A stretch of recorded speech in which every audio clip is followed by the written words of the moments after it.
How to fix who can watch your liked videos on TikTok. Hi guys, in this video I will show you how to put your liked videos list private.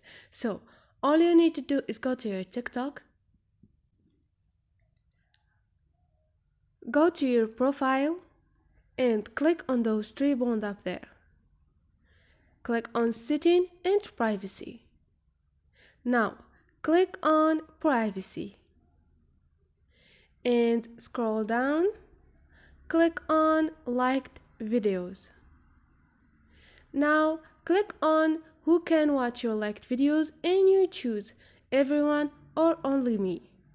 I put it on only me. So let's make it private. So this is it guys. Hope this video was helpful to you. If you liked the video, please don't forget to subscribe and like.